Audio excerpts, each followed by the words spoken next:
سب سے پہلی بات تو یہ ہے کہ وہ جو صحابہ کرام علیہم رضوان کا طرز عمل خلافت راشدہ کا چلا آ رہا تھا، تو اس میں جیسے ہمارے یہاں ووٹ ڈالے جاتے ہیں، اس میں ان کی بیعت کی جاتی، تمام صحابہ کرام جو ہیں ان کی بیعت کریں تو بیعت ہوتی۔ اب حضرت امیر معاویہ رضی اللہ تعالی عنہ یزید کے لیے جب بیعت لی تو یہ بھی سن لیجئے تاکہ یہ غبار بھی نہیں رہے، بہت سے حضرات امیر معاویہ پر تبرہ کرتے ہیں، انہیں اپنے بیٹے کو نامزد کیوں کیا؟ جس وقت انہوں نے یزید کو نامزد کیا کہ میرے بعد یہ خلیفہ ہوگا یا امیر ہوگا، اس وقت تک یزید میں کوئی خرابی موجود نہیں تھی۔ امام جلال الدین سیوطی نے تاریخ الخلفاء میں اس بات کو نقل فرمایا کہ جب حضرت امیر معاویہ نے یزید کے لیے تجویز کیا کہ اس کی بیعت لی جائے تو امام سیوطی نے وہ دعا تاریخ الخلفاء میں نقل کی۔ انہوں نے یہ دعا کی کہ اے اللہ تبارک و تعالی، میں یزید کو اس منصب کا اہل سمجھتا ہوں اور میں نے اس کے لیے وصیت کی، اور اگر یہ اس منصب کا اہل نہیں ہے تو تو اسے ابھی موت دے دے۔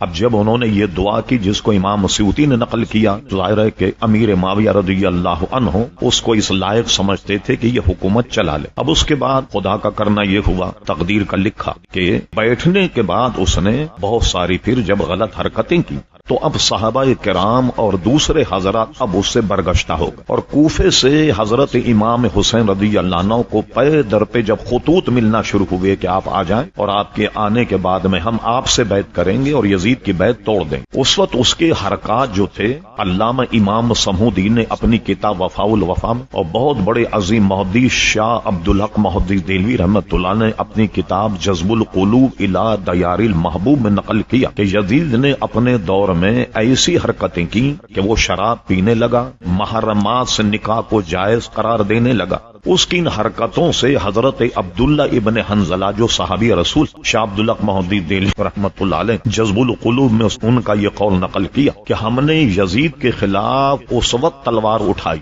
ہمیں یہ خطرہ ہونے لگا تھا کہ اس کے کرتوت سے کہیں اللہ تعالیٰ آسمان سے پتھروں کی بارش نہ کر دے، اس لیے ہم نے اٹھا اور امام حسین کو لکھا۔ اب اگر امام حسین نہیں جاتے تو کل کو قیامت میں یہ حضرات اگر دعویٰ کرتے اللہ تعالیٰ کے دربار کہ ہم نے تو اولاد رسول کو بلایا، انہوں نے آنے ہی سے انکار کر دیا اور یہ نہیں آئے، تو اب یہ سارا معاملہ جو ہے امام حسین اس کے ذمہ دار۔ امام حسین رضی اللہ عنہ نے اپنی ذمہ داری نبھاتے ہوئے پہلے مسلم بن عقیل کو روانہ کیا۔ جب مسلم بن عقیل وہاں گئے تو آپ نے سنا ہوگا واقعات میں کہ وہ قتل کر دیے گئے، اور اس قتل کی خبر مواصلات نظام ایسا تو تھا نہیں، اس قتل کی خبر امام حسین کو نہ لگی اور انہوں نے کربلا کی طرف جو ہے وہ عزم کیا، اور یہ ان کا مقدر تھا۔ یہ بھی حدیث شریف میں جب حضرت امام حسین پیدا ہوئے تو حضور علیہ السلام کی چچی ام فضل انہوں نے دیکھا کہ امام حسین گود میں اور حضور علیہ الصلوۃ والسلام کی آنکھوں میں آنسو۔ حضرت ام فضل نے کہا یا رسول اللہ صلی اللہ علیہ وسلم، یہ تو خوشی کا موقع کہ نواسا پیدا ہوا آپ کے یہاں۔ تو حضور نے فرمایا کہ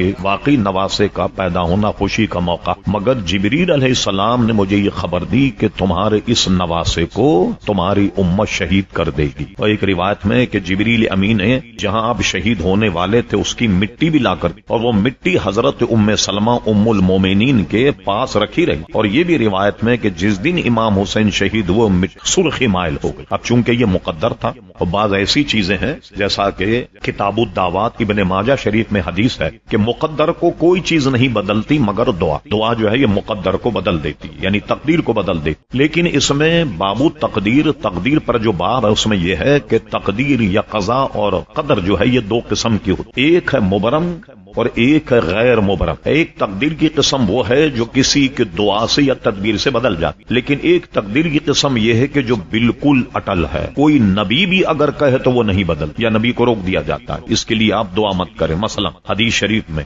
حضور علیہ السلام نے فرمایا میں نے اللہ تبارک و تعالیٰ سے 3 دعائیں مانگی، 2 قبول ہو گئیں، ایک سے منع کر دیا، یا منع کر دیا مراد قبول نہیں ہوئی نہیں، بلکہ 2 دعائیں کی کہ میری امت پر ایسا عذاب نہیں آئے جیسے پوری آبادیاں الٹ جاتی۔ ایک قوم کو جبریل امین نے آن کر ایسے زمین میں اپنے پروں کو دھسایا اور آسمان پر لے جا کر اس قوم کو اوندا دیا۔ ایک قوم ایسی تھی جو بندر بن گئی، کہا یہ عذاب میری امت پر نہیں آئے، فرما قبول۔ چہرے امت کے مسخ نہ ہو، فرما یہ بھی قبول۔ اب حضور یہ دعا کرنے والے تھے کہ میری امت میں تفرقہ نہ، اختلاف نہیں۔ دعا کرنے سے پہلے اللہ تعالیٰ نے روک دیا کہ میرے حبیب یہ ہونا ہے، یہ مقدر ہے، اس لیے آپ اس کی کی دعا مت کیجیے، تو کوئی اس میں غیر محقق آدمی انہوں نے کہہ دے ایک دعا قبول نہیں ہوئی، ایسا نہیں۔ مستجاب الدعوات ہوتا ہے، ہر نبی دعا کرنے سے پہلے روک دیا گیا کہ آپ یہ دعا جو ہے وہ مت کیجیے گا۔ تو یہ ملیں گی آپ کو حدیثیں کہ اللہ تعالیٰ حسین کو صبر دے، اجر دے، استقامت دے، مگر یہ دعا نہیں کہ اللہ تعالیٰ یہ جو کٹھن امتحان ہے اس سے امام حسین کو محفوظ فرما، یہ دعا نہیں۔ کیوں دعا نہیں کی؟